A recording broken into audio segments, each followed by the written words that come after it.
All right. Hey, everyone. Welcome to episode 5 of our live chat with Thinline Defense, where we spend this time to talk about some of the reviews and the products that we talked about this week. So there's an opportunity for you as the consumer to ask questions about the products we did, and maybe there's something we missed on the review that you may have a specific question about, and we may be able to just go grab it and answer your question.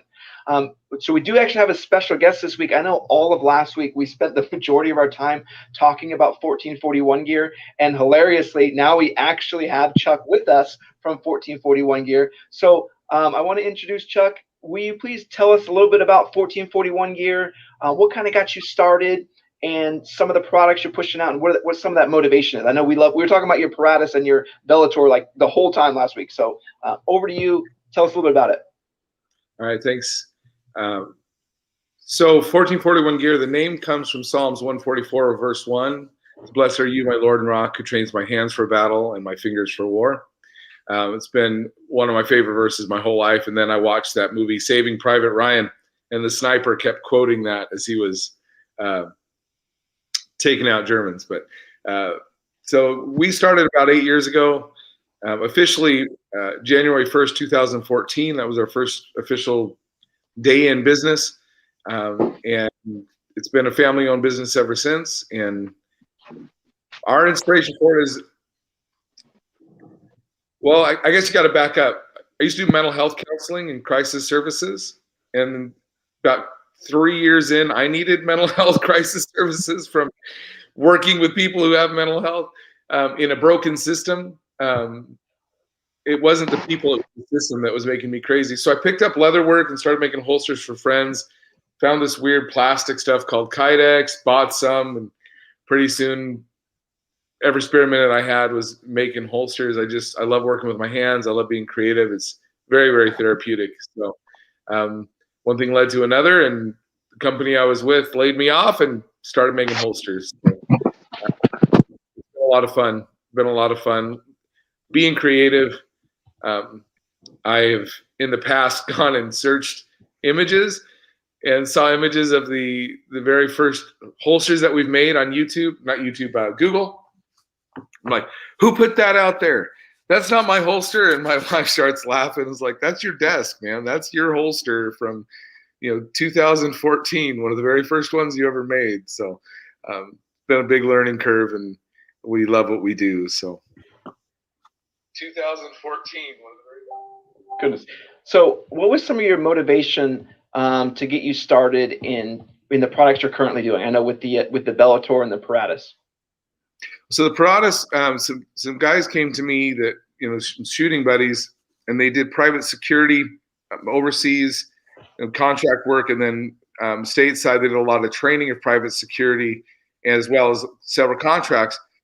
And they had our pancake holster and some of our inside the waistband holsters. That's all we were making at the time was the original pancake and the clip. And they said they needed something they could draw from while they're seatbelted. And what can we do? Something, they've got some Safariland stuff. They've got some Blade Tech, but they weren't real concealable. And after about 50 or 60 thrown away holsters, we came up with the Paratus, and eventually the Paratus 2.0 is what we sent out to you, is the 2.0. The first problems were availability of attachments. There was just nothing out there. We were making all of our own belt loops, making everything. And that's why the original Paratus, I don't think we have it on the website anymore. It only had a fixed belt loop on a kind of an ear that came off of it, and then the Paratus plate. But now we've got multiple accessories. So anyway, as we were refining it and drilling it and really pushing it to its limits, we made a lot of changes, especially the ability to blind reholster, which is, I don't recommend blind reholster, by the way. I really think you should always look your gun into your holster, but in an extreme situation, being able to blind reholster your weapon is a great option. And it helps with muscle memory, having that kind of cup to put the holster, the weapon in and send it home. And see angles, and which is too much angle, which is too little, and that's why we came up with the 2.0, where you can adjust ride height, cant, attachments, and all of that. Those guys still run our holsters to this day. Their whole team does. Paratus Armory X. They aren't even Paratus Armory X anymore, but they still do private security and still rocking our holsters. The Bellator was kind of an evolved out of the Paratus lineup, something really heavy duty. And Bellator means warrior in Latin, and Paratus means prepared in Latin.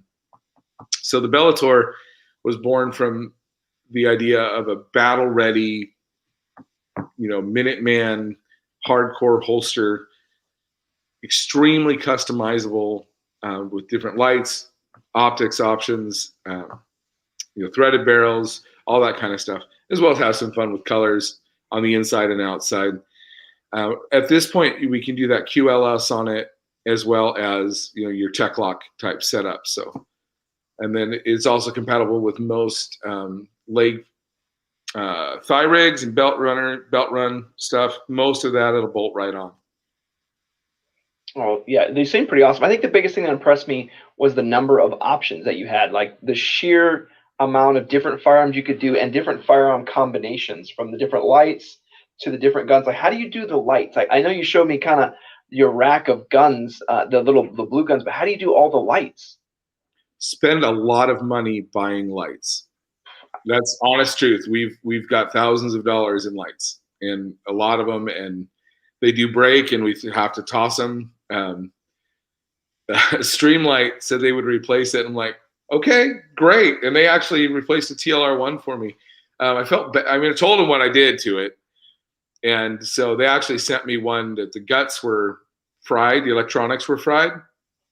I don't care. So I think I've got 3 or 4 TLR1s now, but they're kind of fading off, and Olight has been taken over. So I've got a wholesale account with Olight now to help keep the sting down when we're buying multiple lights. So that makes sense. Olight's, man, it's hard. We battle about it, that we don't necessarily always want to give so much business to Olight. We always want to diversify and use different products too, but for the price and what you get, it's a third of the price for the same thing. You want a pistol light that'll fit a subcompact, you could pay $60. Otherwise, you're paying $250. You're like, yeah, ridiculous. And I think the longevity of Olight is what I was concerned about in the very beginning, and I kind of stayed away from them, and I didn't really recommend it. But they came out with the PL Mini. That thing just took off like crazy. Then the PL Mini 2, and now the Balder Mini. These compact lights, wireless recharging, or not wireless, but magnetic recharging, pretty hardcore batteries. They're pretty tough to beat. It's pretty. I've got an XC1 I run on a Glock 19 or XC or CX1. I always get them backwards, but great light. I still like the convenience of that magnetic recharger and not having to change out those $10 worth of batteries every time they go dead on you. So. Yeah, and we were talking about that on one of our other videos. We were always worried that the Olight battery was going to die and it'd be stuck because you can't change the battery on the inside. But I'm going 2 years. Jason, how long have you had yours? I've been having mine for 2 years now. Man, I've had mine for a long time. 2 years? Yeah, probably the same. Yeah. I have the first Valkyrie on my Glock 23. Still working fine. I say the PL2 Mini that I have is older than the channel. Like it was on here since the very beginning. Like it was always on. There's been different guns, but the only thing that's been the same is that one light that's been on every single firearm. Like every pistol I've had. It's kind of crazy. So it's hard for me to talk trash about Olight when I'm like, I can't say anything. We shot one with steel shot, and then we JB welded it back on the mount, and it's still good. Like it's not much bad we could say about it. Yeah. But we're really looking forward to. I'm looking forward to seeing some of the holsters you're working on. I kind of want to surprise some of the people who may catch this live chat later and not let them know kind of what we're working on. But I can't wait to see some of the stuff we got and to be able to throw on the belt. I think it's going to be, there's some real eye-catching stuff you're putting together. I think it's going to be awesome to see on some of our battle belts and on the channel. So I'm pretty excited about it. They're gonna look good. They're gonna look good. I'll be honest with you. I was really surprised when I saw your holsters and stuff, because Walsh and Jason were kind of dealing with you and talking about holsters and stuff, and then relaying to Cody and I. And when they first reached out and said, hey, Chuck wants us to try one of the holsters. In my mind, like I pictured just the standard run-of-the-mill Kydex holster that are a dime a dozen, right? A whole bunch of people make them. I've tried to make holster. I've succeeded a little bit, I guess. I've tried to make it. I know how big of a pain in the rear end they are to make. And then when I got your holster in, I immediately thought, why have I not heard of this company? Why is this the first time that I'm hearing about this company? If this is the quality that they make, if this is what they do, why have I not heard of their company before? So I just want to give a shout out to you that I wouldn't say I was skeptical. I just thought, another Kydex holster manufacturer. I love that you were U.S. based. I love that you own your own business. So I'm going to support that anyway. But then when I got it in, and I'm like, this is better than your top holsters. Like this is better, in my opinion, than Safariland. Why have I not heard of this? So I just wanted to tell you that I was really, really impressed, really surprised, and I'm really excited to run this holster. And thank you so much for including the QLS system with your holsters. I reached out to 2 people prior to you wanting a QLS holster, and their response is, if you send us the mount, then we'll make a holster and mount it and then send it back to you.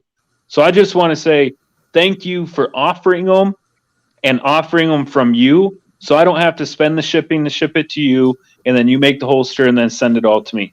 Thank you. Yeah. You're welcome. And thank you for the great words, man. It's really encouraging. One of the tough parts about being a small business owner is about 90% of the communication you get from people's bad news. So I love the good feedback. Silence is actually usually good news, but one of the things we've ran into over the years is we have worked really hard at being customizable, of having multiple options and multiple lights and multiple platforms and different ways of carrying, because not one size does not fit all. And but what that does is it opens the door for problems. And we take care of them. They do arise. We've gotten better and better and better over the years. But I really do appreciate the positive feedback. It means a lot to us. It really does. I'm here coming from one of our Patreons. This is one of our Patreons, Eyes Wide Shut. He says, going to be ordering one soon. Just got my CCW class done 2 weeks ago and just waiting to get my card in the mail. So, heck yeah, man. Eyes Wide Shut, you're going to have to show us what you make. You have to share that with the Instagram or on social media. Show us what Chuck ends up making for you. I'm hiding what he's making for me, but I'm going to tell you right now, there are some crazy cool patterns on there that you're going to love. And I'm going to want to see the finished product. And sorry about that, Joe. Go ahead. I know you're talking. No, I wish that I would have went crazier with my design. So I just did black with the gray for this, and then Chuck's making me an everyday carry for, I think I got it for my Hellcat with the PL2 Mini. I think what I ended up doing. Yeah, I think so. Yeah, so that'll be interesting, Chuck, because the PL2 Mini I found doesn't really fit on the Hellcat. So what I'm going to do is, the 2 screws that go into the PL2 Mini to hold whatever bracket you choose, the Glock slide or the Picatinny rail. Right. Yeah. So what I'm going to do, I'm going to take that rail completely out and just there you go. I'm going to put the 2 screws in, and then it mounts on my Hellcat just fine. So that's what I'm going to do. It'll be interesting to see if you can get it to fit or how you do that, but that'll be fun. I thought I got it to work.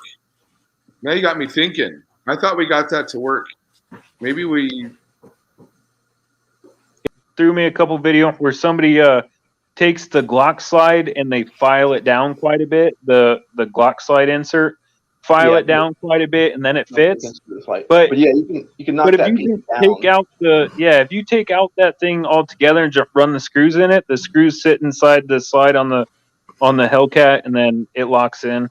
So it'll be interesting to see if you're able to do it. So I had not started putting yours together yet, and I have not encountered this issue yet. I'll be honest with you. I'm just being real. So what I'm going to, 2 cautions. One, without something to lock that light in place, it's probably going to stay in the holster. Yeah, so if you run just the Yeah. screws in it, the screws go like the two little screws that are in there. If you just take out that slide insert and run the screws into the light, the screw heads sit inside the weapon. Got it. Okay. Yeah. Then that is how I will mold it, and make sure you Loctite those, or make sure they still have a little bit of their Loctite on, so they don't come out on you. Yeah, Listen, absolutely. Cool. Joe, and it was just another test because, like Walsh was saying, I looked for another flashlight. I wanted to diversify. I was going to pay my personal money for another flashlight, and I couldn't find anything that came close to the Olight. Like I don't care what the haters say anymore, because find me a rechargeable mini light that can fit on a sub compact like a Hellcat, and I'll buy it. If somebody can find me a rechargeable light that will fit on my Hellcat, I'll buy it. But I can't even find a rechargeable light that'll fit. I can't even find lights that fit on the guns that small. That's the issue I ran into. The PL Mini 2 was the only one that I could ratchet and change size so I can put it on a full size or on a subcompact. I can switch grips, I can switch everything and use the same light. Otherwise, I have this, what is that huge one? The Surefire X300. I don't want that. Yeah. $200 on a brick. It's bigger than your gun. Yeah, no, and it costs more. It costs more than the optic. I don't want that. Yeah, and you have to run the CR batteries in it, and they're only good for an hour. It's like, come on now. Yeah. Come on now. I'll just hold the flashlight. We just sent a 1911 5-inch out with a PL Mini 2 on it. And it almost looked funny. Because it's like, wow, that just, like, is there really a light on there? Because usually that's the guy who's got the X300U or TLR1. One guy's got the original Balder. I don't know if you guys have ever seen that thing. It's basically got a Sharpie stuck to the bottom of a Valkyrie, basically, is what it looks like. Somebody just stuck a Sharpie. And believe it or not, I've actually taken a Sharpie tube to create the channel for that laser to get the gun in. So it was. My wife was kind of laughing today when she was shipping it out. She's like, it just looked so strange to see this great big gun and this little tiny light. They work, man. They're good lights. Hey Chuck, that brings up a good question to talk about 1911s. Do you offer any type of like insert into the Kydex, like some type of felt or something? So I have a 1911 that's my prized possession, right? I love this gun, and I don't want to slam it into a Kydex holster. I don't want to mar it up. Sure. But I'm looking, I got a leather holster in it. It's not going to work out. It's way too tight. And just putting that gun into a leather holster that was too tight about 15 times started to wear the bluing off of the gun. So do you offer anything that you can put lined on the inside of your Kydex to help protect people guns that they want to carry but they want to keep nice? We can. It's a catch-22, but the first month you're good to go. And then debris and oil from your gun, turn it into sandpaper. That's catch-22. You can't wash it. You can take my Kydex holster, go to the sink, grab Dawn dish soap, scrub it down, dry it off, whatever gun oil you're using to wipe your gun down, wipe the holster down, keep your gun clean, keep your holster clean, and it's going to minimize wear and tear. Those suede lined and felt lined, you can't clean them. That makes sense. Heat, they're glued on, and heat will activate the glue long before it starts to warp the Kydex. When we press those, we actually wrap them in a second layer of membrane before we press them because it gets messy. And then I change out my sanding belts and my saw blades and everything for doing a batch of those because it's gooey, messy, destroys sanding belts that the glue just gets everywhere. So I'm not a big fan of the fabric and felt and suede in general because they're messy, and two, you can't clean them. And especially on a lining one, they just I think it's Safariland makes a lined one for 1911s, and a buddy of mine brought over his. In fact, I've got it here, as a matter of fact, from the sheriff's department. Brought his over and said, "Look at my slide." I said, "You weren't cleaning your holster. You didn't keep your holster clean." He's like, "I've had it for a year." I'm like, "Man, I'm sorry, man. That sucks." It just trash. He has not a vintage Colt, but I mean, It's Colt Gold Cup when they were back in the day when they were the top of the line. Yeah. So, and then this unknown company came out called Dangler, way back when. So yeah, that was my first pistol, by the way. It was a Kimber 1911 custom. Nice. Paid $5 for it. Is that Dang. so good? So They were still over in Oregon.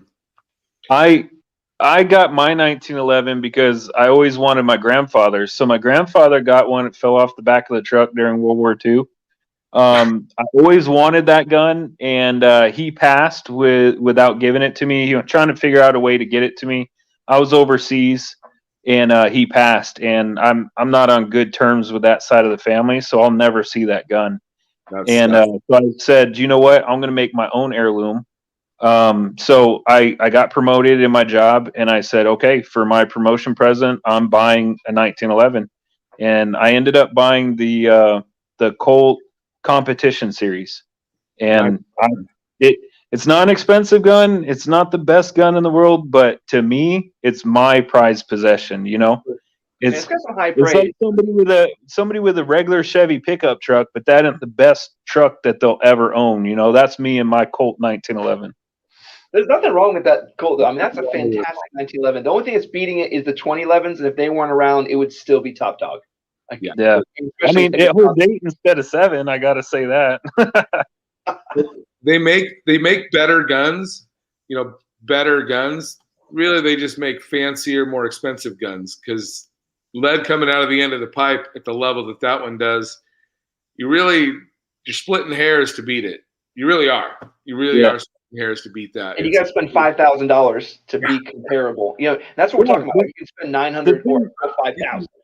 The thing with the Colt is I wasn't even going to get a Colt because every Colt, even the government model series I'm looking at, was $1,300. And Springfield Armory, they give good military and Leo discounts. So Springfield Armory, I'm looking at theirs, and I could get a really good gun for $800. Well, I found this 70 series from Colt, and they call it the competition series, and it has the skeletonite trigger, the skeletonite hammer. It has adjustable rear sight, and fiber optic front sight, Makita, however you pronounce it, grips on it already, and a matched barrel. And I'm like, man, I told myself, I just saw the picture. I said, see, this is exactly what I want. Why can't I afford this gun? And I start looking into it. They were $800. $800 for a Colt, and I said, okay, never mind. That's what I'm buying. Yeah, you did good. That's good.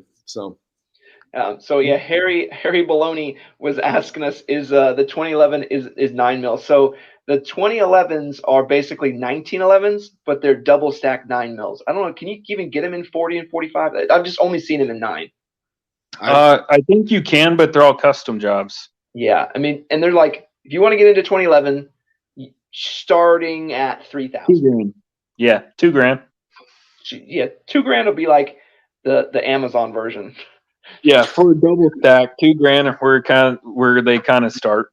But they're stupid. Like they're stupid. Like the way they operate, the way the triggers operate, similar to a 1911, it goes straight backwards. You can't screw it up on the trigger, so you're going to be a fantastic shooter. Yeah, they're fantastic. I'm just not going to spend $5,000 on a pistol. Maybe that's just me. That's crazy. Yeah. Well, if you spend $5,000 on one or $5,000 on 5 with lights and holsters, Yeah, I'm going for 5. I'm with you, Chuck. now you're talking my language, Chuck.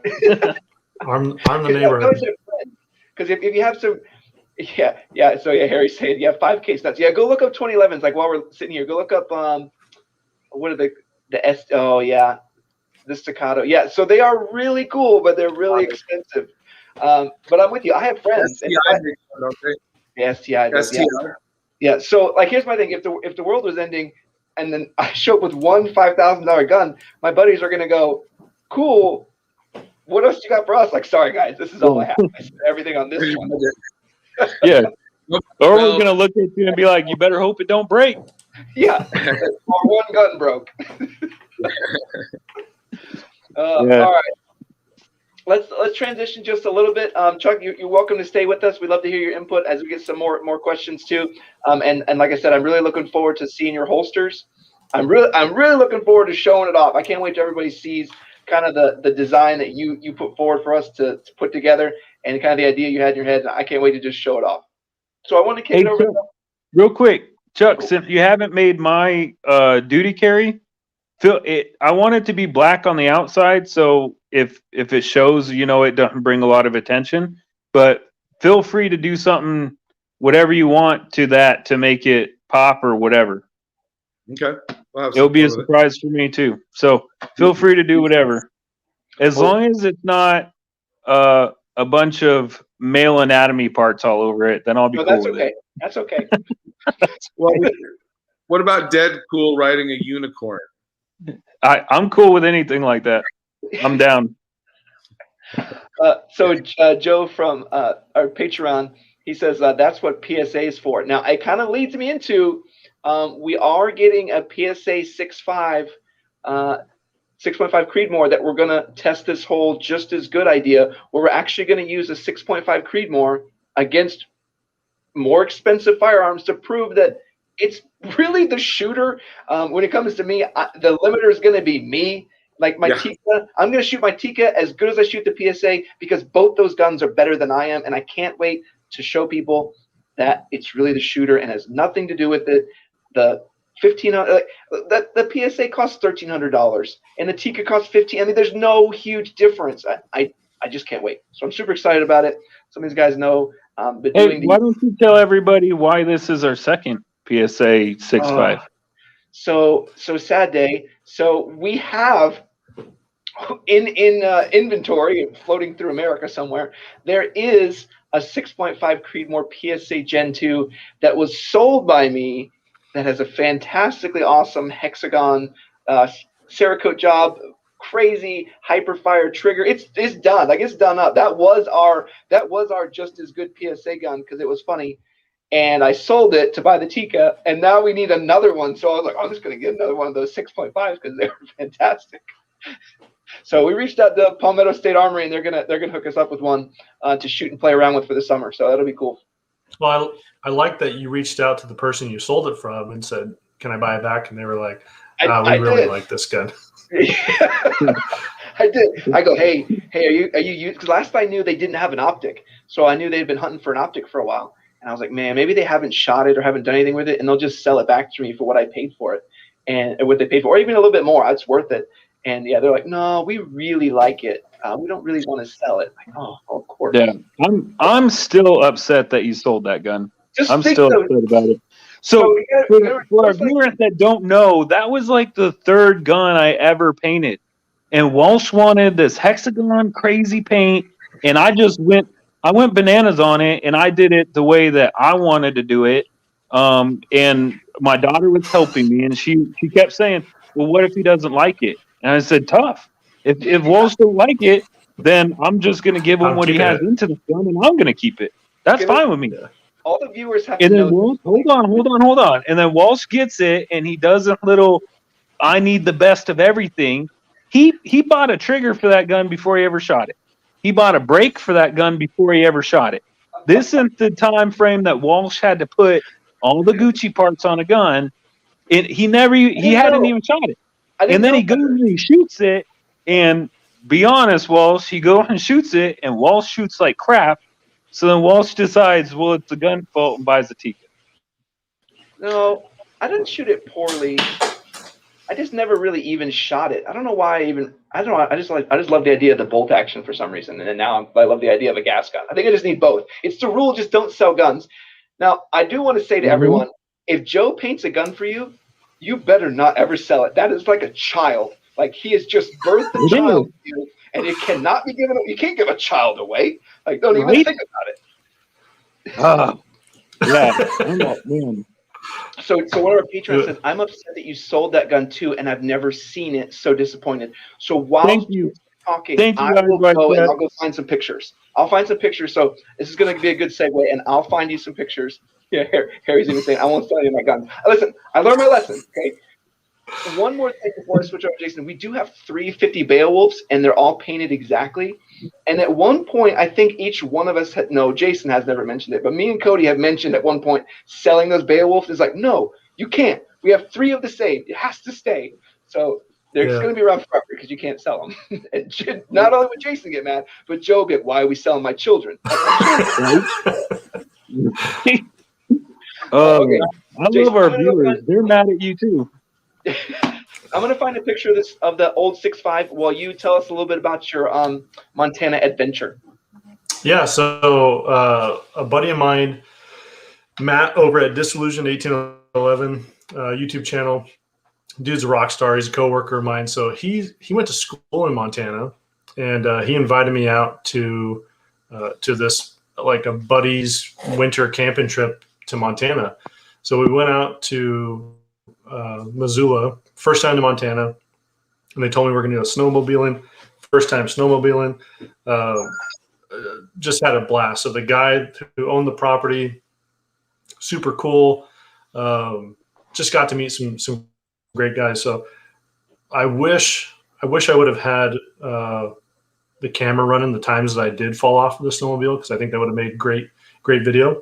But the first time that I was soloing it, it was like coming to an edge of a cliff. It looked like it to me, and the video doesn't really give it justice. So I'm sitting there and I'm second in line. There's a line of us, and this one guy comes up to me and he was like, I know it looks a little scary. Just trust your instincts and trust the machine. And I was kind of sarcastic with him, like, oh, yeah, that's great. Hey, Jason's first time on a snowmobile. Let's have him drive off a cliff.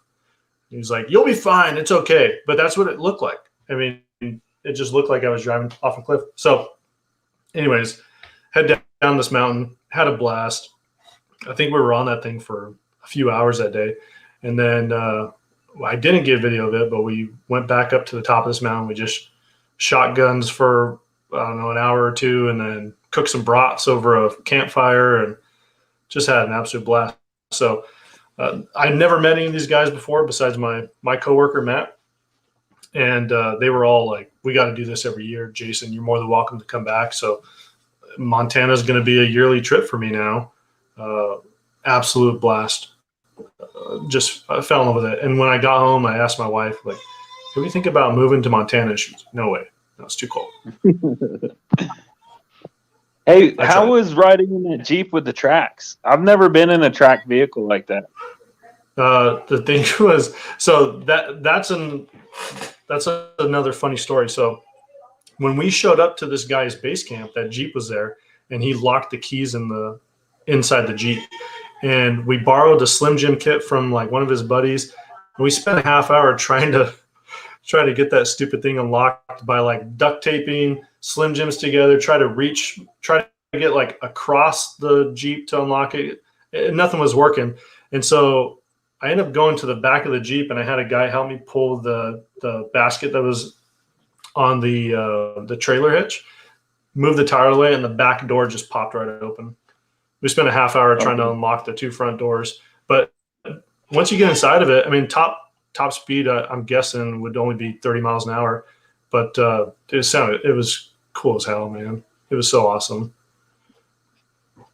Yeah, I liked that video. I liked how you had the acoustic music going and just showed, a bunch of the scenery. I like that. I hope that you're getting good comments on that video. And it's just something different for the channel, show the nice scenic views and stuff like that. I think it's awesome. Instead of the guns. Yeah.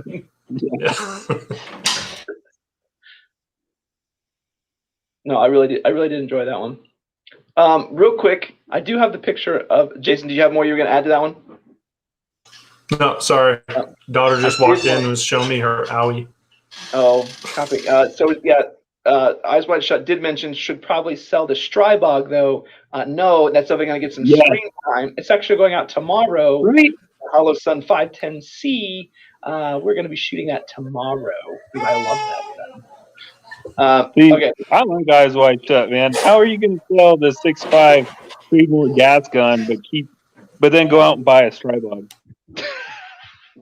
All right, so here we go. Here is some pictures of. Now, I want to give people context to that gun. Walsh said, just take the hex pattern, put it over the entire gun, and paint it gray. That's what Walsh wanted me to do. And I used 2 different sizes of the hex. I put as much on there I could, but I put it in different, different directions and stuff. I put inserts into it, and then I used the blue to blend it in. He had no idea what he was getting. Mm-mm. So if you don't like the hexes, that's Walsh's fault. But I did the best that I could with what he gave me. See that fancy Yeah, so you hyperfire can see trigger that. though? That trigger is ridiculous. Jason had me buy that for full essay. He did have me Yeah. he did have me buy that. Oh yeah, I love that trigger.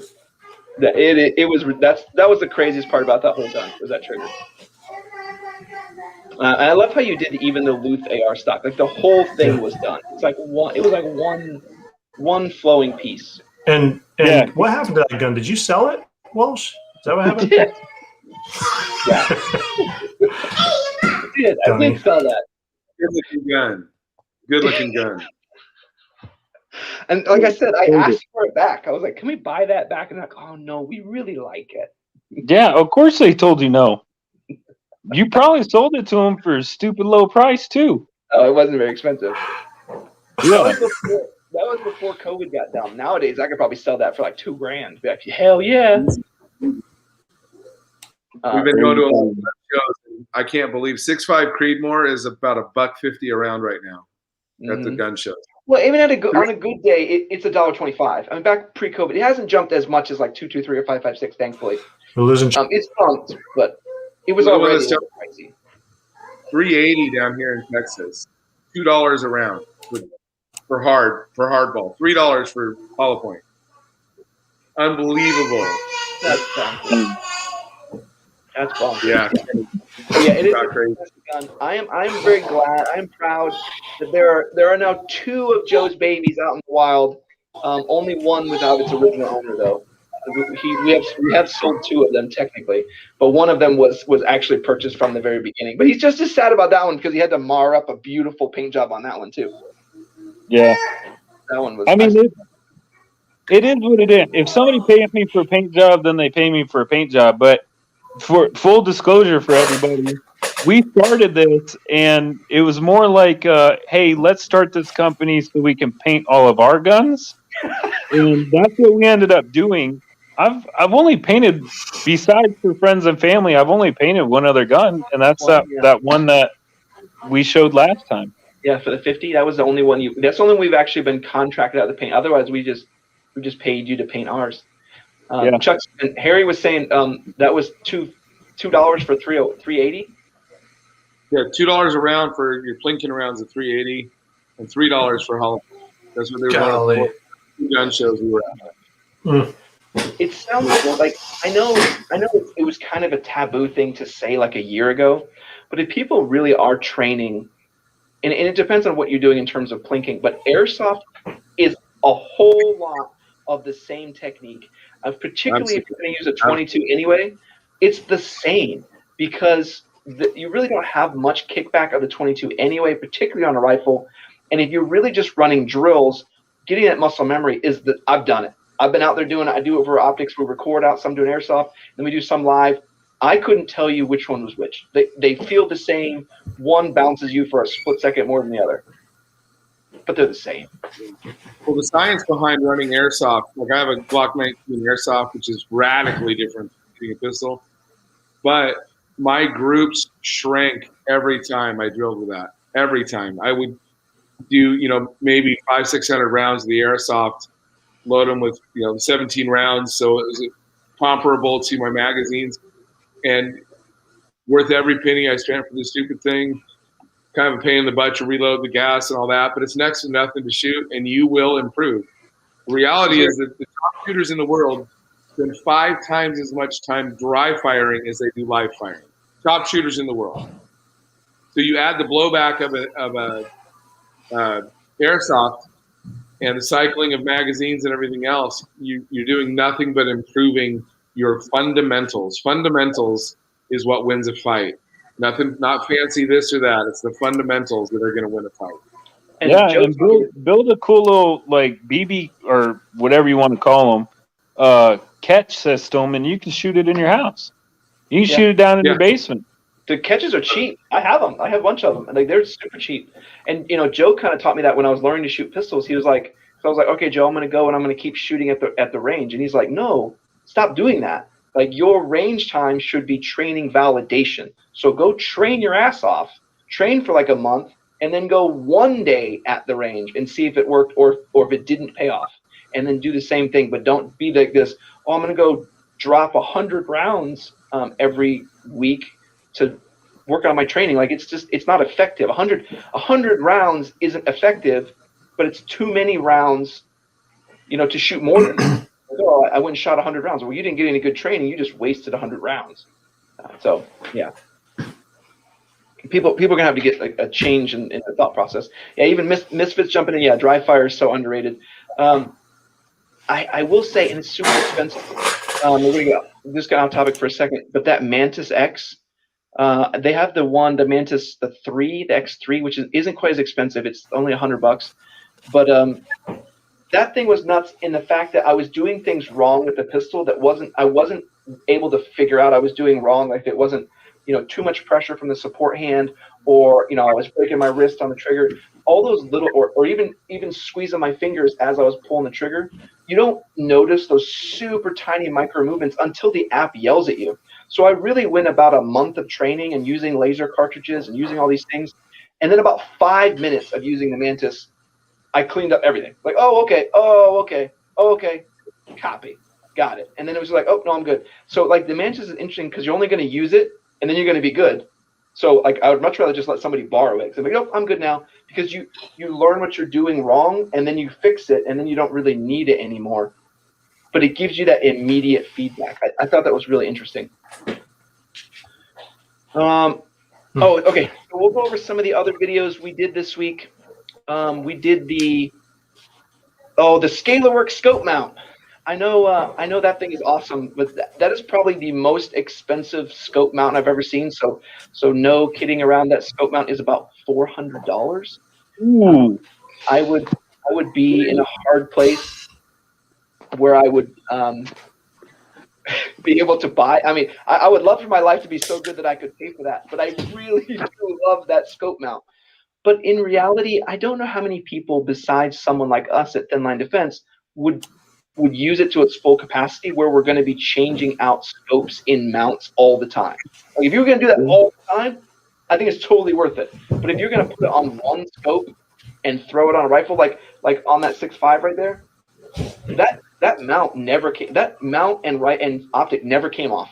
It was never adjusted after I installed it. It was never moved. It sat there on that rifle for a year, and now that same optic and scope has been sitting on my rifle for a year. So I spent a lot of time leveling one time and then never had to mess with it again.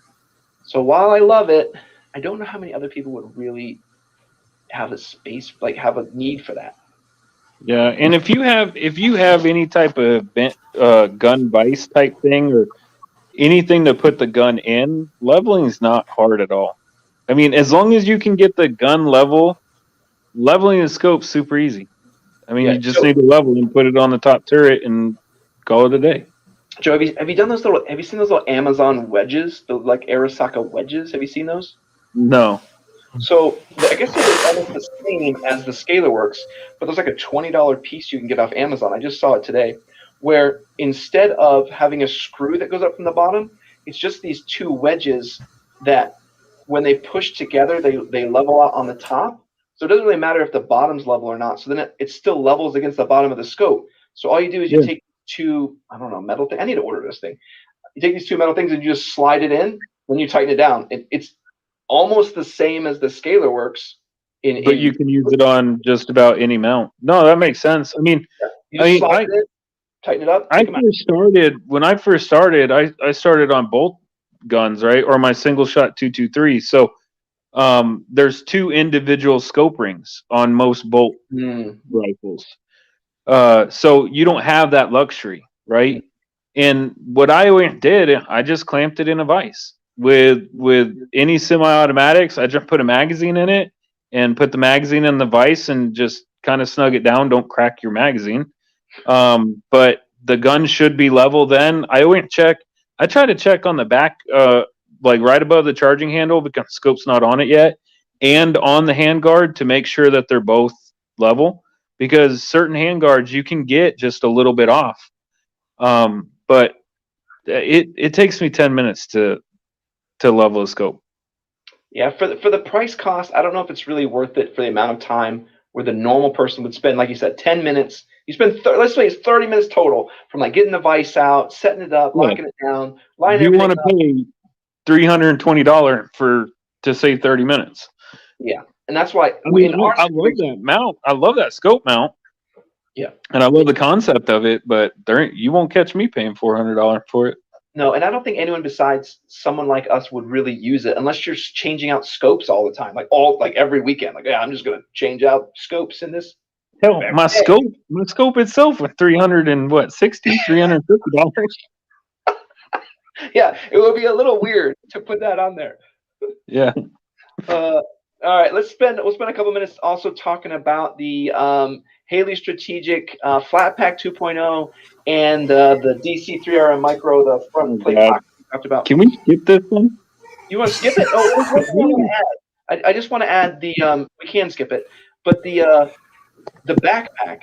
So I want to let everybody know that there is some real usage. Like I never knew not to put the backpack. Like don't hook it into your plate carrier. This is not an experience that I had to deal with.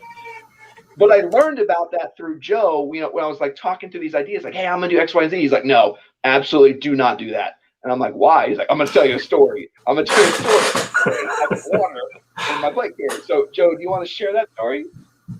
I forget what I told you. Well, it was about the MAT V. Remember the MAT Vs when we were in Afghanistan? In training, we did it in training too. So we'd have a water bladder in our back. You go to sit in those condors or the MAT Vs, and you're basically you're stuck like this the whole time because the thing's pushing against the wall of that MAT V, and you're riding for 5 hours hunched like this, and you got the thing freaking weave through your molly, so it's not like you can easily take it off. It was the worst. I did it one time. You have to take the bladder out of it, and then I put 550 cord in the MAT V, and I just hung my bladder inside the MAT V, so I only got water when I went back to the trucks. Yeah. And then I kept the bladder bag on my back as like a dump bag, like a dump pouch, because we had, you have your 7 magazine on your body, and you have 1,000 rounds in the truck, but you're always trying to get you bound back to the truck, and that's where your heavy guns are anyway. So we're always trying to get to the trucks, but you get back to the truck, and if you didn't do mag retention, you're single loading your AR from then on because you're an idiot and left your mags on the battlefield.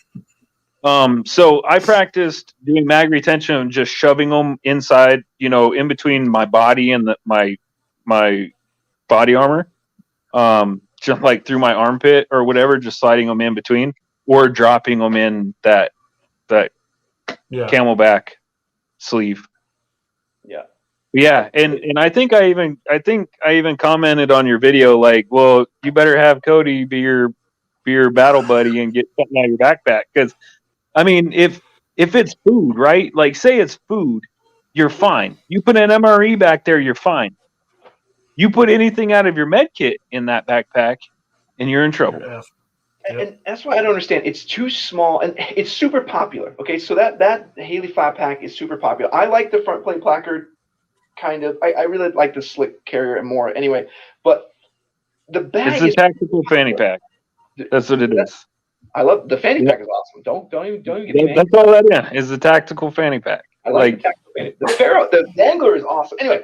So many people love the backpack, and I'm like, number one, what are you putting in there?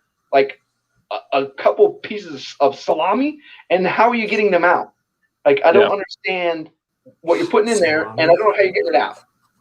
Nope, and you can't sit down with it, so good luck to you. And if you wear there you go. If you wear it on top of your plate carrier, with that, you have this mess where if you have it expanded at all, you can't put your bag on properly. Oh, yeah, here we go. This is the truth. Why do people have those? It's to flex on the ground.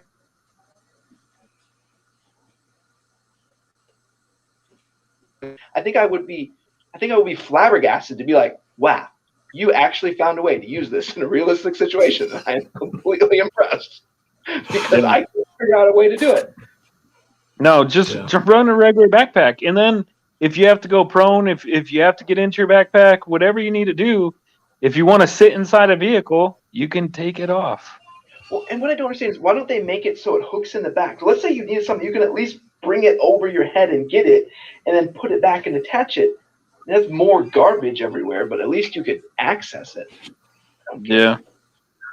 I don't get it. Okay. Oh, did we lose And he's gone. Yep.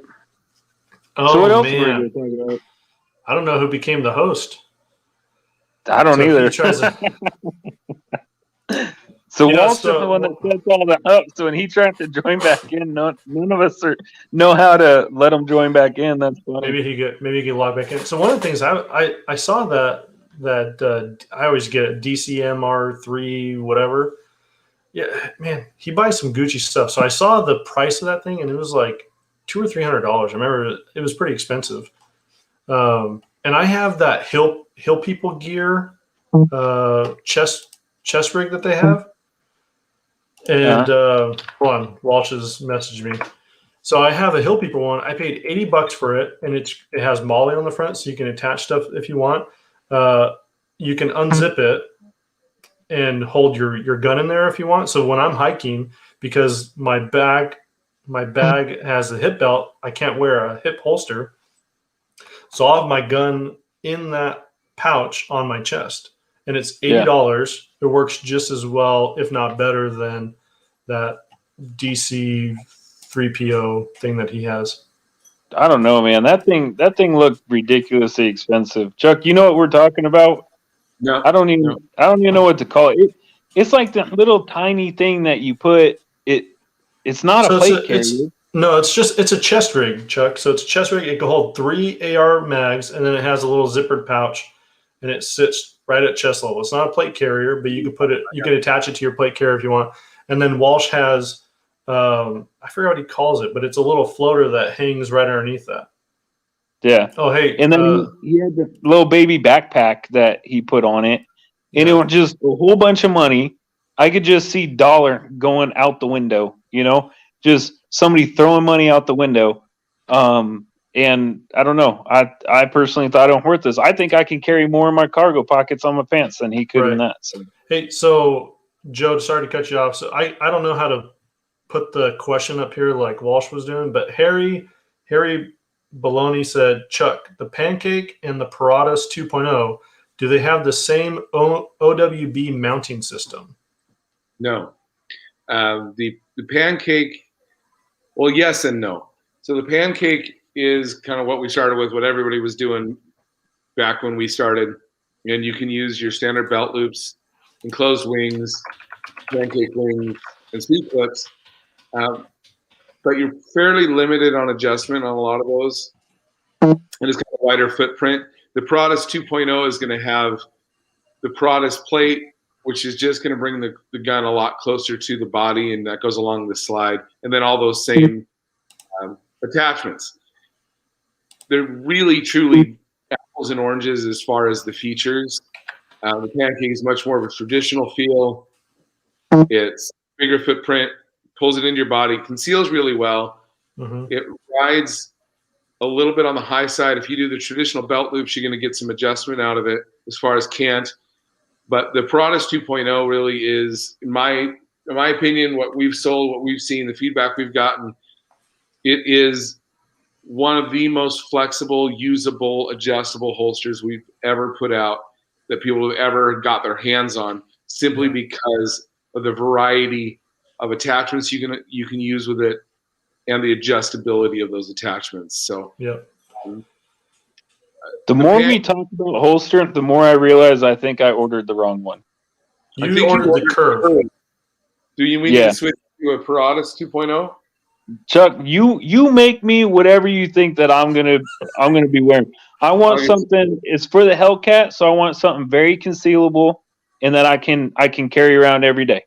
So because I carry the Hellcat in the summer. The Paratus 2.0 is the one I did the review on, and Yes. This is another question that Harry had, Chuck. So he said, I see the Paratus has a Paratus bar. I think you call it Paratus plate. Yeah, Paratus plate. So that's yeah, I love that, man. I mean, it's a little hard to get the belt through that when I'm putting it on in the morning, but it keeps the holster so close to the body. It's fantastic. In my opinion, it's fantastic for concealing.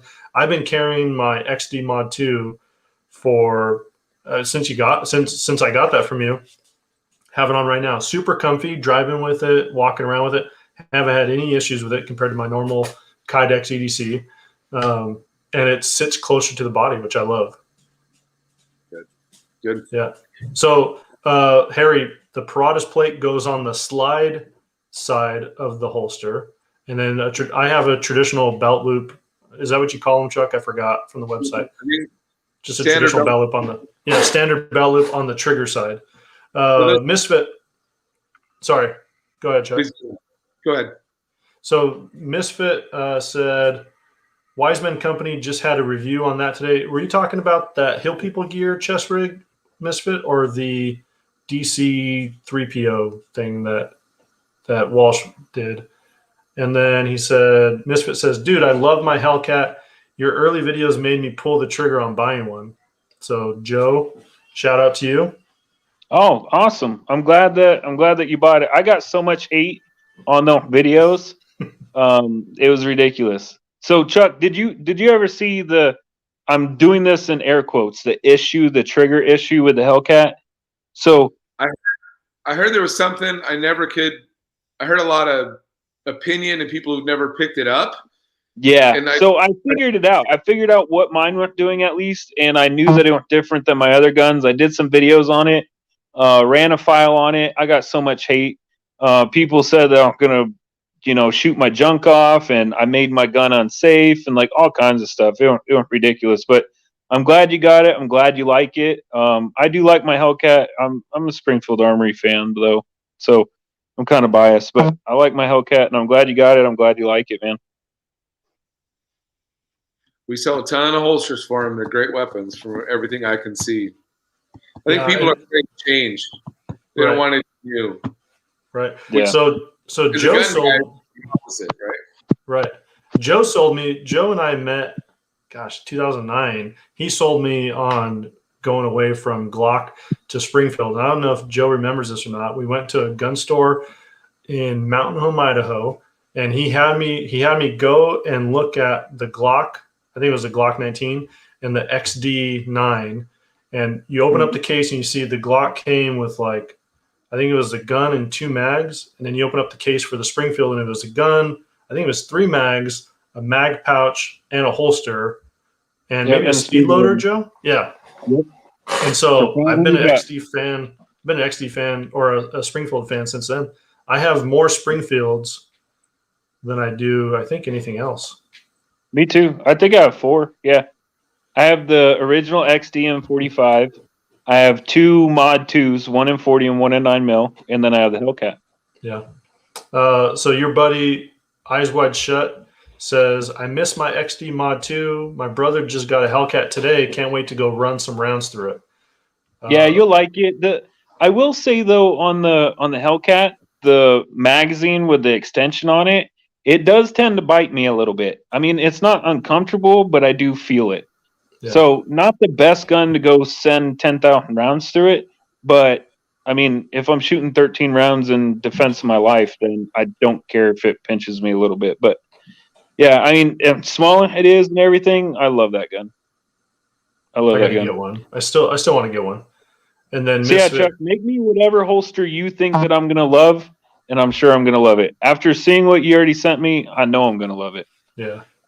We need to figure out how to get Chuck's name out there, man. I'm not just saying this. All of our viewers know us. If something is junk, we will call it junk. No matter if we burn a bridge or not. I don't care. I'm tired of the videos that just praise everything, saying that it's the best thing ever made. And then people spend their hard-earned money on it, and you get it in, and you're like, this is junk. This is junk. Yep. So if I didn't like your holster, man, I would straight up say, yeah, they're not for me. but I love it, and I can't wait to see what you send us, and I'm gonna everyday carry it. I'm gonna everyday carry it. I everyday carry. I need to get with you, Chuck. I'm a little bit different. I know I'm not supposed to do this, but I carry in the small of my back, and I do a palm out draw. So it's not a fast. Say again. Your cautionary tale. What you're telling me. Yeah. So it's You're not a story fast. that I tell people when they ask if I make a small back holster. You know, you realize what's going to happen if you fall on that, right? I mean, you do understand that. Okay. Yep. As long as you know the risk and you're willing to accept it. Yep. Same with appendix. There's too much prime real estate, not going to do it. So. Yeah, absolutely.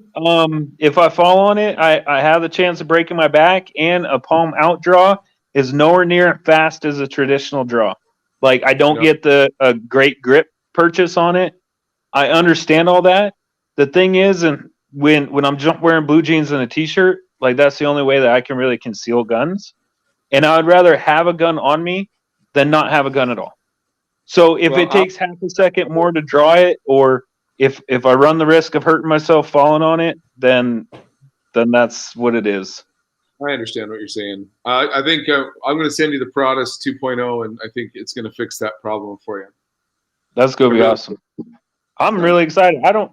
I can't think of the last time I've been this excited over a holster. I'm going to be honest. Are you a lefty? No, I'm a right. Okay. He's one of the normal ones on the team. Walsh and Cody are the oddballs. Half of our team are lefties, half are righties. Yeah, they're the oddballs. All right, Misfit says, that's how Canic is now. I got an Elite SC, and it came with so much in the box. I've heard good things about the Canic. I don't know, Chuck, have you messed with those at all? I've never shot one. I've shot one when they first came out, and I'll be honest. I mean, when they first came out, they were $200, $180, whatever they were. They were trying to hit the market and make a name. And I was like, High Point has some competition. Fantastic.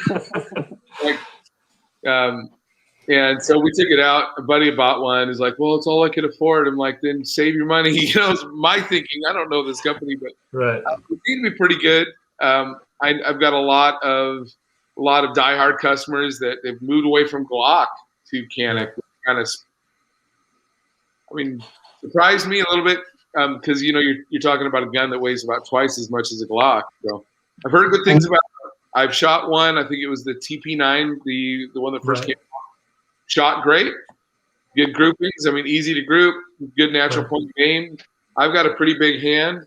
I wear a 2X glove and no problem getting a hold of it. My wife is about a medium glove and she could shoot it just fine. So nice. They're good guns. I was pleasantly surprised. And, they've done a good job marketing, put out a good product, and they've raised their prices to, they're still pretty reasonable. But they are. $350. Before COVID. I have a buddy who has one. He says he has 3,500 rounds through it, and he said the trigger now, just from wear on the gun, he says the trigger breaks like glass. He loves it. Didn't do anything to it. Didn't polish anything. It just kind of worked out any of the grit. I think you have the Canic from that Sean from We Like Shooting shot, and I have never shot one, and I think it was this gun, but on an empty mag, whenever he would eject the mag, it wouldn't fall out of the gun. Oh, okay. I think I remember seeing that video. Yeah. So I would say that would be my only thing. I would want to see them fix that. Right. I've not heard that, and that was not the case for us. Was it only the one mag did that, or every mag was doing that too? I think both of the mags that the gun came with, but I could be completely off basis. This is going off of memory of over a year ago. I think it was the Canic that he shot. I know he had a problem with the gun, and I'm pretty sure it was the Canic. Yeah. Well, there's some arguments. But I always see them on PSA or whatever, and they interest me because of the price. Right. There's some arguments going on in the comments. So Walsh is on there. Walsh doesn't have the platform anymore. It's all us. And he says, God made a few perfect people. And then Eyes Wide Shut says, there's right-handed and wrong-handed. Sorry, Walsh. True. So Misfit says he's heard I'm guessing the magazine issue but he has 2 of them, 2 Canics, hasn't had any issues with it. Oh, awesome. Then I might look into getting one after COVID. I mean, if we can still buy guns, right? Yeah, golly. So That's pretty much it. We typically end going through what we have coming up. Walsh isn't here, and I don't have the schedule in front of me. I know Walsh has a video drop in Sunday. I think it's his STAC Deodon. It's a plate carrier review, but I can't remember which one. yeah. Joe, you got anything coming up? No. So I'm out of state right now, and I'm gone for a little bit, and my schedule crazy for the next month. I'm still working on the 6mm stuff. Right. I need to get rounds made and new ladder loads made for the, what do I have? The 108s and the 95 grains. I need to do ladder loads, and I'm going to load up about 40. Once I get the ladder load for the 108, I'm going to load up about 40 105 and 40 108s and go send it out to 1,000 and see if me, the gun, the round, everybody are capable of shooting an AR-15 consecutively at 1,000 yards. Yeah, that's gonna be fun. So I did forget. I do have the video of your Apex trigger install for your Hellcat. So that's one that I need to edit up and get that out. I have a reloading video that's going to be dropping tomorrow. Just we're loading up some 223 rounds, showing everyone how to do that. I don't go into load data just because I feel like that's unsafe. And then next Friday is going to be my review of some camping gear that we received from a company, Xbed. Walsh says he's going to do the Gray Ghost SMC. That's a fantastic plate carrier. Those are really, really nice. So that's going to be his review that is going to be coming out Sunday. Chuck, what do you got in the works? I'm excited to see that Bellator on the website now. Well, we've got the Bellator up on the website. We've got a chest rig that we've got to get up on the website. It's basically the Paratus platform, but right here is some straps, shoulder strap, and then some elastic around the waist so you can still breathe and keep it good and tight. We've got it made. We've figured out how we're going to do them. We just got to get it up on the website. And if any of you guys are website people, you know that can be quite tedious. But and we're moving our shop. They're supposed to be insulating it right now, but it's got to be 70 degrees to insulate it because they're doing that spray foam. Oh, okay. We're probably going to get delayed at least a month. Oh, wow. April 1. And we're moving our home April 1st as well. So if you guys are bored the first week of April, come on down. busy. Or two and some bodies to move stuff. Yeah. Gun show tomorrow. Yeah, we'll head out to the gun show tomorrow and get set up over in Bonham, and then we've got one up in Springdale, Arkansas coming up too. So yeah, Walsh. So Chuck, end this video by telling everybody where to go to get your stuff, what your wait time is right now, and just kind of walk through the process on how people can buy your holsters. And I'm telling y'all need to go on to Chuck's website and see the prices of the holsters and just try one. They're a couple more bucks than Amazon holster, and you're buying from an American company, making them in a garage, self-made. You have to be able to do this. Walsh is back. I Dang it. I don't know how I fixed it. I just had to reset everything, apparently. I'm going to blame Misfit Army because it had his comment up the whole time. Sorry, go ahead, Joe. So he was just saying, having Chuck say where he can go, or people can go to buy from him. Well, before I do that, I have a question for you guys since I got you all three. Okay. Really quick. Shouldn't be terribly long question. I have some plates, some of the larger ones. I think they're 11 by 14s.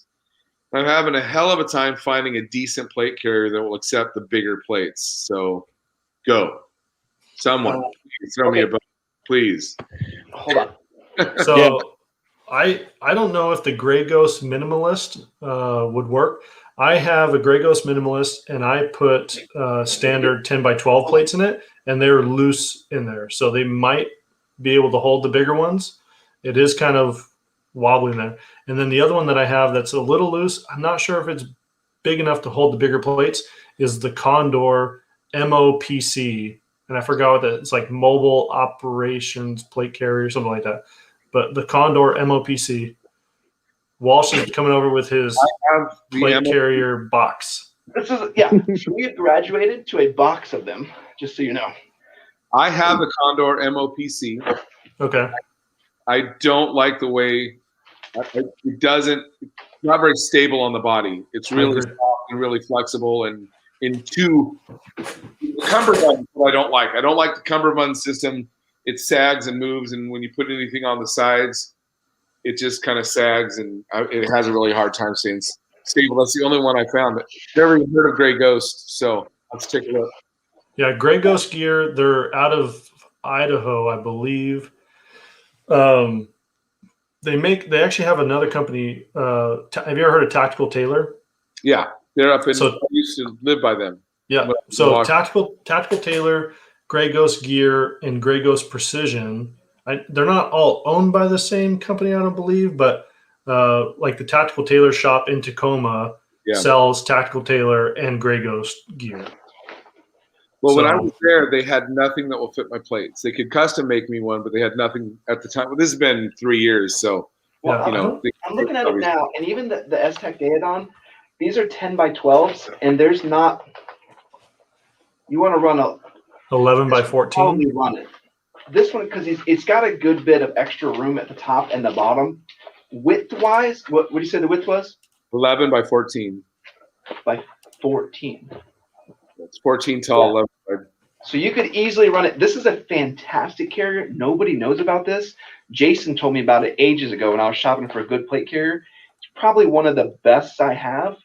I want to review it, but we have so many others that we got to get to. This is just my own, and I want to share it. But it really is good. Who's that one by? Is what? That's S-Tech. They're out of Washington State too, Chuck. Yeah.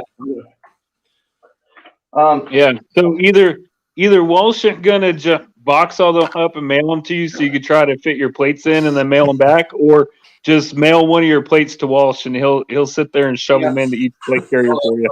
Because here's the Gray Ghost, and I don't think that's that much wider. As wide as I'm on their website. Their website says 10 by 12. It says it'll fit it? No, the website for Gray Ghost says it'll only fit a 10 by 12, not the 11 by 14. Goodness gracious.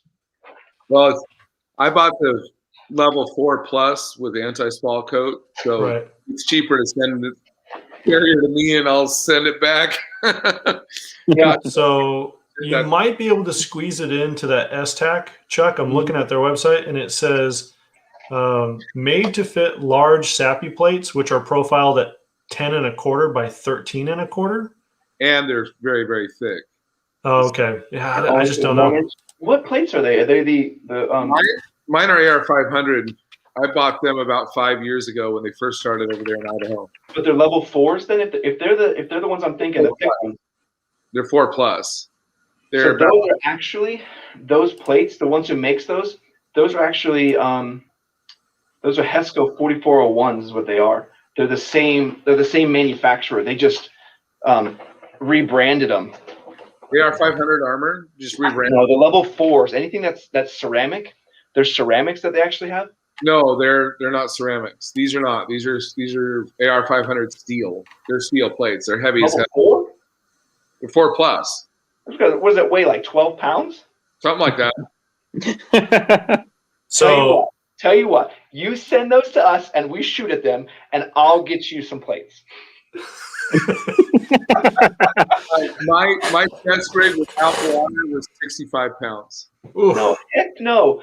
We could get you. There's some nice LA police gear plates, level 4 ceramics that are what 6.5. Yeah, 6.5 pounds. Still, I mean those are wonderful, and those will take. Well, you give me a call later. We'll figure it out. Yeah, I found one that would work, Chuck. If you go to Spartan Armor Systems, they have they're called. No, he's gonna break his back wearing those. Yeah. Let's just shoot those ones. Hey, let's just call them a loss. I can deadlift 450, so this shouldn't be a problem here. So listen, I can carry around 8-pound plates too. I don't want to. My back doesn't want to. I could do it. Yeah. Well, I'll take you out plates. I'll send these for you guys to blow up, then you can send me back something. Oh, I'm sure we can figure something out. Yeah, we'll take care of it. Because then, if I say I'm going to get something for Joe to shoot at, you're like, yeah, whatever the cost, that's fine. Right. Say, Well, they'll take 5 rounds of 308 in the same spot. I mean, if there's steel, the problem with steel is not penetration. The problem with steel is spalling. Yes. Yeah, it won't go through. It'll just rip your arms off. They've got the anti-spalling coat. Small coat, the great big rhino liner stuff. Yeah, but I've seen video where the first like 1 or 2 rounds actually separates the steel from that rhino lining type material, and then it just sprawls out. Right along the edges. So I saw a video, I forget who did it, but they were talking crud about ceramic plates.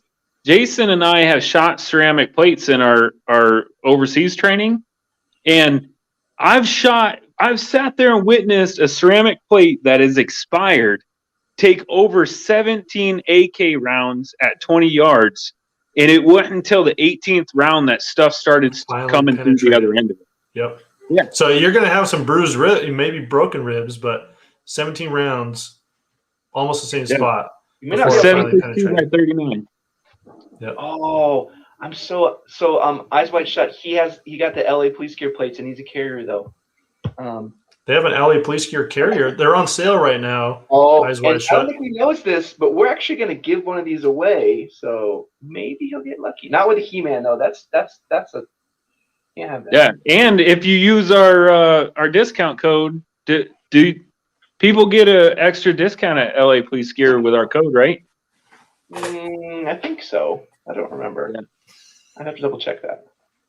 But we're gonna have we have the Atlas. That's the one we're gonna review shortly. We have the Atlas carrier, and then we have the minimalist carrier. I actually talked to Mark. I was showing the guys, the CEO over LA Police Gear, and asking him about when that minimalist carrier is gonna come in, and he didn't know, to be honest with you. I'd love to give you guys a date. I was trying to get one so that me and Jason could actually work a schedule, but we couldn't. He couldn't even give me one. All right, Chuck. So website, wait time currently, and then the process of ordering one of your holsters. Because your wait time is going to go up, I promise. As soon as people find you, Joe was surprised, and I said the same thing. We're surprised that your wait time isn't as insane as everybody else's. Right now, we're right at 2 weeks wait time. With the exception of light bearing, we got a little backed up on light bearing. We're about 3 weeks on light bearing holsters, just because we're cycling through you can only do so many a day. You can check us out at 1441gear.com, 1441gear.com. And you can order right there. If there's something you want that's not there, you can give me a call or text. That does ring my cell phone. That phone number on there, that's mine. And that's a lot of people have been telling me to get on Amazon and do this and do that, and I don't want to. I want to be in contact with my customers. I want to talk to you guys on the phone. I want to meet your needs, get feedback, and build you a holster that's going to work for you. If you order one of our holsters and it isn't working for you, send it back. We'll try something else. I'll refund your money if I need to. I don't want anybody to ever have one of my holsters and say it's a piece of crap. Call me. Let's get it worked out, figure it out. A lot of times you just ordered something that wasn't going to work for you. I get asked all the time, what holster do I buy? That's a giant question. So feel free to give me a call and talk about it, and we'll get you set up and get you going. And that's what you get when you buy from a U.S. company and a small business, Chuck. That's what you get. You get that level of customer service. Try to get that through Safariland. Yeah, I can't figure out what holster I need. Right for Safariland, and it's $200. So, yeah. Welsh, what's our discount code for 1441 gear? So 1441 gear, use our discount code TLDCO to save yourself a little bit of money. So please go over there. I highly recommend you talking to Chuck. Now, it's so funny, like, because the world he lives in, he's talking to me on the phone. He's saying, hey, he's got to order. You cut out on us. We're losing him trying to again. get out of the one time. Oh, did you lose me again? Yep. It kind of broke up there. Am I back? Yes. Yeah. Okay. So anyway, Chuck was talking about how he had a customer send him an order on a Friday, and he was trying to get out. We're losing them again. Just kidding. I'm just kidding. And So he's trying to get out to them on Sunday, and I thought that was crazy. That's just not a world that I've been familiar with in the tactical community. I laughed. I was like, man, as soon as we get the word out, you're going to have a 2-month wait. And that gives me the Misfit Armies comment. Average holster wait time is 6 to 8 weeks. I go to McKinney, and they've told me I get priority, and priority means 2 months. That's priority. Yep. Wow. I ordered a holster in November, and I got it 3 days ago, and it was too late for review. And if anybody ever tried to make a Kydex holster, like Chuck, I went and bought the foam. I made my own press. I did everything that I was supposed to do. I got dowel rods, and I just crudely taped them to the top of my guns. And I can make a Kydex holster, right? But it's not advantageous for me because it took me over an hour and a half to do it. I spent probably $40 in materials to do it, and it ended up making a mess in my garage. It works, but not the best, right? Not the best. So seeing your price of holster and seeing the quality, I'm telling you right now, from me, you have a lifetime customer. Anytime I need a Kydex holster, I'm going to reach out to you. I appreciate it, man. Which one of I appreciate you. Inside the waistband holster? Cody asked for that. Yeah, he's out tonight. All right. Yeah. I'm going to give me his number. I want to give him a call and ask if he wants to try a different one than what he ordered. But we have one on there called the push to lock, and you guys have seen those strap to lock holsters. We have the strap and the snap. Yeah. These are a polymer, rubberized polymer that reaches up and clicks over and snaps down. Super comfortable, super versatile. It's just wanted one of you guys to try one, so I'll have. So he's big into. He loves appendix. He loves appendix. Okay. He's carried that way for like 10 years, I think. Yeah, he's still carrying that way. Yeah.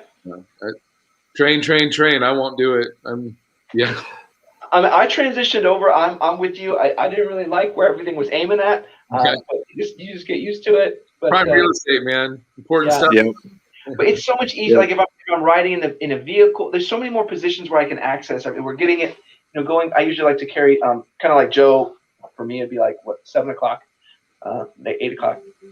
So it's just harder to get to the weapon when you're sitting down. So appendix just had a lot of different advantages. Well, I usually carry between 3 and 4, so that's most people carry between 3 and 4. Yeah, mine's same, but on the left side. So the other 7, 8 for you, or 8, 9, I guess. But. Yeah. Yeah, I'm excited, Chuck. I need to get my holster game stepped up. So I'm excited. I'm going to get some cool stuff. I don't know what I'm going to do yet, but Wall sent me all that black multicam stuff. I'm probably going to have to buy another holster to go with that. Well, we've got black multicam. It's not on the website yet, but we can get it. So he's going to be the black multicam guy. I just decided for him. I'm like, here you go. This is what you're getting. Yeah, and for all of our viewers, if you can think it up, if you want a very specific holster, then reach out to Chuck and at least give him the opportunity to see if he can get it, to see if he can make it, to see if he can get a hands on that Kydex and go with it. I mean, you got a small business owner in the United States doing this out of a garage, supporting him and a family making holster and doing it at a great price and making a great product. Who wouldn't want to support that? I want to try and show you guys this. I don't know if it's going to let me show you on the camera. Yeah.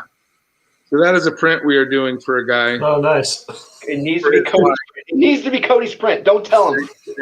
Okay, I'll order an extra piece.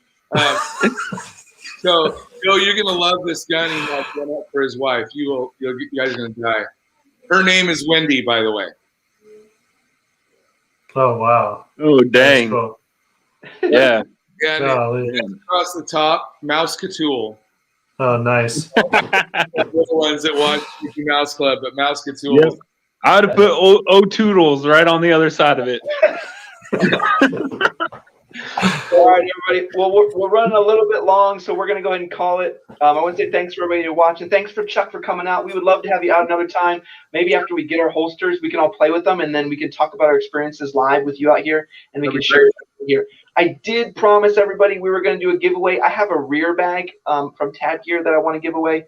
I'm just going to put it on the next live chat. Sorry for the technical difficulties.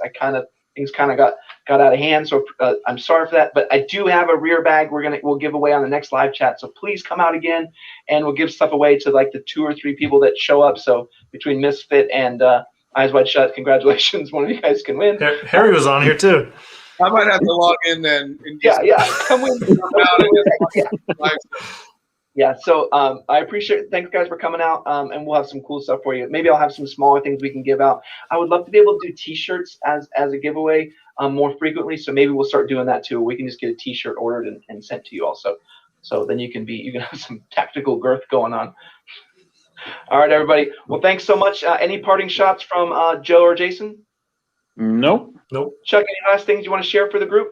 Well, have a good night, guys. All right, everybody. Thanks so much. And hit up Chuck while you still can. I promise you, once people find him, it won't be an opportunity anymore. He'll be like, stop calling me. All right, everybody. Take care of yourselves.